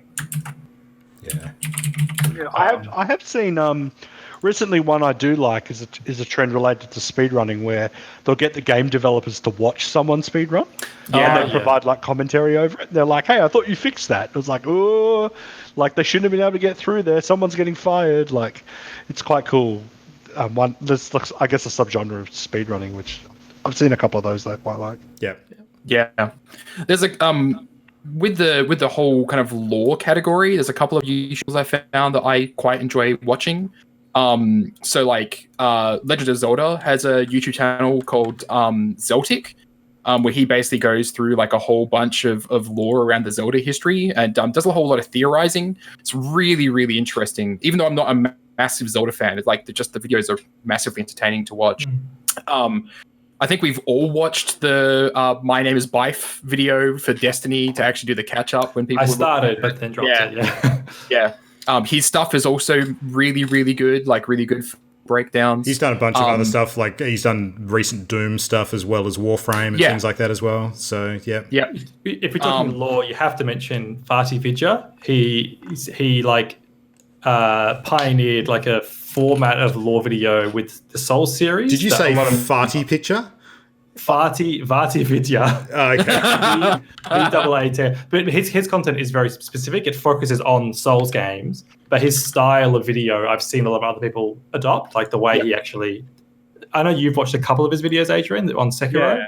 Yeah, I think I watched most of his Sekiro ones. His style rings very similar to the Alt-Shift-X style, which I quite like. That kind of quiet, slow, deep dive with, there's no grab for attention. Like, they just let the substance of what they're saying carry the video. They don't need to, like, flash it up with, like, fake personality or, gimmicks, which I like. Yeah, absolutely. The only other one I was going to mention was Oxhorn. I've followed Oxhorn since back when I was playing World of Warcraft. And like he was doing like original World of Warcraft alpha videos that got me into him. Now he does Fallout lore stuff, and they're actually really interesting. I was going to say with the release of Wastelanders, the Fallout 76 content seems to be a big feature on his channel right now. So he talks about Fallout all the time. It's just Fallout in general. It's one of his things. Yeah. Yeah. I wanted to mention there's a video game, fighting game channel that I really like called Core Gaming, who does like analyses on different aspects of like fighting games. But here's a really good like production quality and interesting topics, like stuff like how do you spell like it? button. It's Core, like your core, and then just the letter A. Gaming. Okay. Yep. Core Gaming. So he's done like why button mashing doesn't work, what it's like to be a female fighting gamer. Like why we like teams. So he goes into like sort of psychological stuff as well. So one, just like why we like teams, and then also the effects of salt. So like how getting salty playing video games like affects your performance. And then like more fighting game specific stuff, like the case for arcade sticks, just laying down like what's the deal with arcade sticks? Do you need them? Like what are the advantages and that sort of stuff? And some of them are quite instructional too. So he's done one on like for tournament organizers, like how tournaments go from 10 to 10,000 people, it's called, and kind of the process of scaling up tournaments and the logistics that are involved with organizing tournaments. And on an individual level too, he's got one on getting good in a small scene. So in fighting games, when you don't have a lot of people to play against, what are like tips and methods you can use to become good, even though you've only got like a small number of people to play against. So yeah, does good stuff. Yeah. Sort of stuff's awesome. I just realized one last sort of genre, I guess, that I tend to use is using YouTube as sort of like an encyclopedia of games, like when I'm looking for an old game. So I'll use YouTube to find footage of games that I've played in the past that I can't quite remember or that I want to remember and reminisce about. And those videos, I've very rarely watched them for long, because usually I start watching it and I was like, oh, that's right, this was actually quite shit, and then I close the video. So, but it has helped me track down some older games that I thought lost. Have you watched much Game Maker's Toolkit, Luke?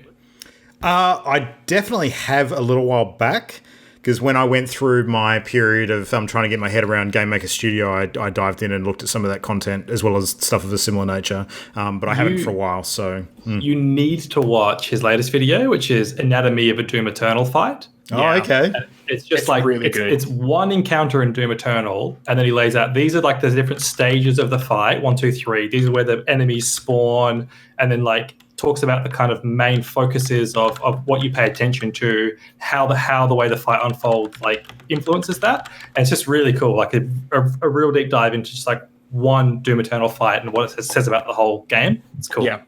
The thing I like about him as well is that the guy isn't actually like, he's not a published game dev himself. He just really enjoys games. He really enjoys actually digging into them. And he has actually started making his own stuff. but he is basically just like it's game essays from the perspective of a player, but the way he breaks things down and does research is freaking great. Like he's a researcher more than he's a game dev. So how dare he? Watch me as I hit subscribe live during this show. That is a thing. I 100% recommend his stuff. Like I actually, whenever we're talking about certain topics in game dev, when I'm teaching my students, I'll actually send them to watch Game Maker's Toolkits videos because like it's just good and it's entertaining. They're short and you learn something in like 10 to 15 minutes. So yeah, cool. Yeah, and gives him the right. So what do you guys tend to gravitate towards when it comes to industry commentary, just out of interest, aside from the technical stuff? I listen to podcasts for industry stuff, not really YouTube. So I listen to pretty much the same here. Like even I'm subscribed to Polygon, but I don't actually watch it for the industry stuff. I actually watch it for the really amusing sketch shit they do, which is hilarious. But I don't really follow. I have Twitter for getting industry insider stuff. So I get everything through Twitter. There's not a single video game industry site that I go to or YouTube channel that I go to. I don't do that at all. I just see stuff on Twitter, and I've got a couple of podcasts I listen to. Yeah. There was some YouTube channels that I was subscribed to previously for industry stuff, and then it became increasingly clear the more I watched it that it wasn't like, here's the news. It was like, here's the news with a thick layer of my personal opinion. And it's like, it's really kind of tainted the output as a result of that. That sort of thing. Not so great. Anything worth my attention will come to my attention. Yeah. I usually go out and buy some Mexican food, leave it on the counter overnight in summer, wake up in the morning and eat it, vomit into a bucket, throw that against the wall, and scry the runes left in its wake for my game industry news, because I find that more palatable than engaging with any kind of games industry information. Look, it's true. I think like a lot of the industry commentary is very personality driven, and unfortunately that means that a lot of it is not great. I think it's even stuff that has been, some of the mainstays of the past, I think has definitely kind of run pretty dry in terms of its appeal. And like a couple of main contenders I'd pull out of that mix would be like Zero Punctuation and probably the Jimquisition as well. So they're the sort of things where like they have a particular style, they have a particular bit that they do, and they do it to fucking death. Like it is the only thing they do, and they don't vary from that at all. And yes, it's amusing. Yes, there's some sometimes insightful points and comments that they'll make. But it just gets lost in the other schmaltz of the way that they deliver the content. I think Jimquisition's a really good example of that, because I think Jim Sterling's a super intelligent and insightful dude, and he has a lot of really good stuff to say about some trends in the industry. But unfortunately, what he could make a point with in 5 minutes flat is often just beaten into death over the course of like a 20-minute expose on a particular topic, just purely for the sake of over the top entertainment, and I'm not invested in a lot of that's YouTube algorithm shit as well. Needing to stretch videos out so that they get more visibility because of the way their algorithms work. So I totally agree though. The other two sort of sites for commentary that I quite enjoy for different reasons. I don't mind Kind of Funny. I think that they're very subject to that personality thing too, and a lot of people dislike that crew, particularly Greg Miller, because of some of the more hyped sort of side of their antics. But I've kind of just gotten used to it, and I block a lot of that out and just sort of pay attention to more of the substance when it comes to those guys, and I quite enjoy some of the stuff that they cover. They do daily games industry news too, which I think is actually quite a useful thing to listen to. And the one that I will go back to repeatedly, because the personalities are actually quite fun and not grating at all, because there's a good variety and they're a bit more real, I would say, is actually Giant Bomb. I think Giant Bomb are excellent, and I quite enjoy watching their stuff. So I hear really good things about Giant Bomb. I've subscribed to the Bombcast before, but I just never found myself actually listening to it, but I hear they're good.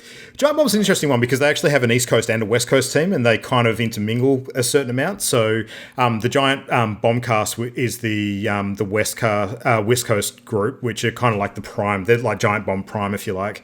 And then the other show is the Giant Beastcast, which is Giant Bomb East. and they have a different group that sort of covers that. I'd say that the Beastcast is probably, and the Giant Beast content is probably a little bit more upbeat and less cynical, but probably a little bit more novice in terms of like how deep they get into some of the industry. Whereas like the core crew and Jeff Gerstmann in particular, who's kind of like one of the main faces of Giant Bomb, just the huge amount of experience in the industry he's got. Like they can get into the weeds when it comes to some pretty technical stuff. So if you're into that, then it's a good listen, and the video content's quite fun as well. So yeah. Cool. I think I had noticed something during this whole exercise when I was putting my stuff together, which was the personality-driven stuff that I watch. I prefer to watch stuff that has multiple personalities in it. I don't like watching things that's just like one person talking over a game, because it's usually about them and not the game at that point. Like I used to watch Markiplier. I fucking hate watching Markiplier now. It is just painful to watch, honestly. He's definitely the lesser of the evils when it comes to those sorts of presenters, though. Absolutely. But Markiplier playing Uno with his friends is fucking great. Like, it's actually really, really enjoyable, because I can't have that experience, right? And so I find a lot of the same thing with other YouTube channels like Yogscast and Hat Films and that sort of thing. The video is much more amusing when there's multiple people playing together and talking over it. That's kind of what I end up leading towards as far as personality-driven stuff goes. Yeah. 100% agree. Any final channel shout-outs? I want to reiterate, I mentioned New Frame Plus earlier. Do you subscribe to that one yet, Luke? No, I don't, but let me check it out. It's like when I was talking about Ori in the Blind Forest, and you mentioned how Ori like sticks out on the screen, in my mind, I connected directly to, he has a video called the effects animation of Hollow Knight, and he talks about a lot of the same principles and how they related in Hollow Knight. But he's also got stuff just like how Link's climbing animation works in Breath of the Wild. And one that I really liked is the how has Pokemon's battle animation evolved? And it's like literally from Gen 1 up until like Sun and Moon, like just before Sword and Shield, goes through every Pokemon generation and how things change. And I find that really interesting for some reason. Yeah, I love that channel. Outside of all the essay stuff that I already mentioned with like Boundary Break, Games, Maker's Toolkit, and New Frame Plus, I think I have to call out like Jesse Cox as probably being one of my favorite like personality YouTubers. He's just a really enjoyable guy to watch, I think. Yeah. So chat's just saying that Dan from New Frame Plus apparently is the old presenter for Extra Credits as well, for anyone that recognises that. Yep. Yeah. Good call that. Cool. Oh, anyone who's listening, I think, has got a pretty good list of things to go and check out now. So yeah, for sure. Job's done. Vine Source. That's the other one. Just keep Vine Source. You gotta call that Vine Source. Vine Source. Just keep adding to the list. What's Vine Source all about? Same sort of. Vine Source does streams and that sort of thing, and they're just fucking hilarious. Like it's there's two different guys that do it. So there's like Vinny and Joel, and they have a crew, but they're kind of the two main ones. But they do streams, but then they also post up like the trimmed down stream videos, and they're just funny. They look through like broken games, really shitty Android games, that sort of thing. Like the stuff you wouldn't normally watch a YouTuber play a Let's Play of. So, well, I just searched for it. I'm pretty sure I got the wrong one because this looks like soft porn, so I'm not going to show that. Let's just square that one away. Wow. Yeah. What was the link for that? I'll tell you. I'm asking for a friend. Luke, those search results are based on your personal search history. So no, what it came in with was Vine Source, like the old Vine videos. So yeah, which as we know, is not ever used for good, only evil. Yeah, Vine and Tentacle are very close in nature, so. God. All right. Well, anyway, that's a show. So thank you, gentlemen. Thanks for your recommendations. Thanks, chat, for any of the stuff that they chucked up as well. Definitely some good ones mentioned in that.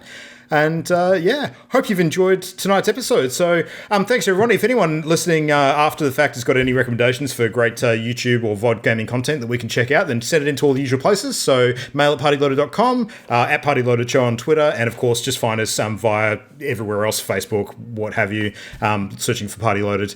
Catch us on Twitch as per usual at 8 p.m. Now, special note, we will not be having our regular show next week. We're going to be changing up our schedule a little bit in the near future.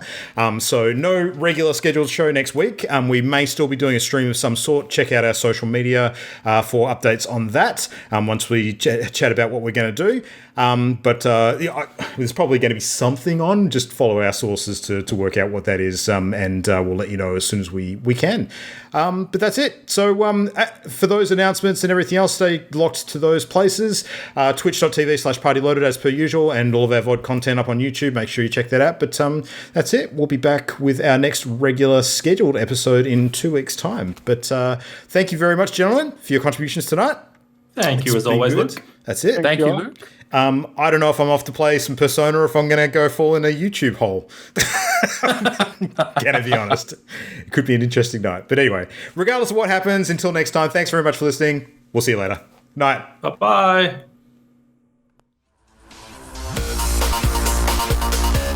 The Party Loaded podcast is a Channel Endgame production. For this and more great gaming content, bookmark channelendgame.com.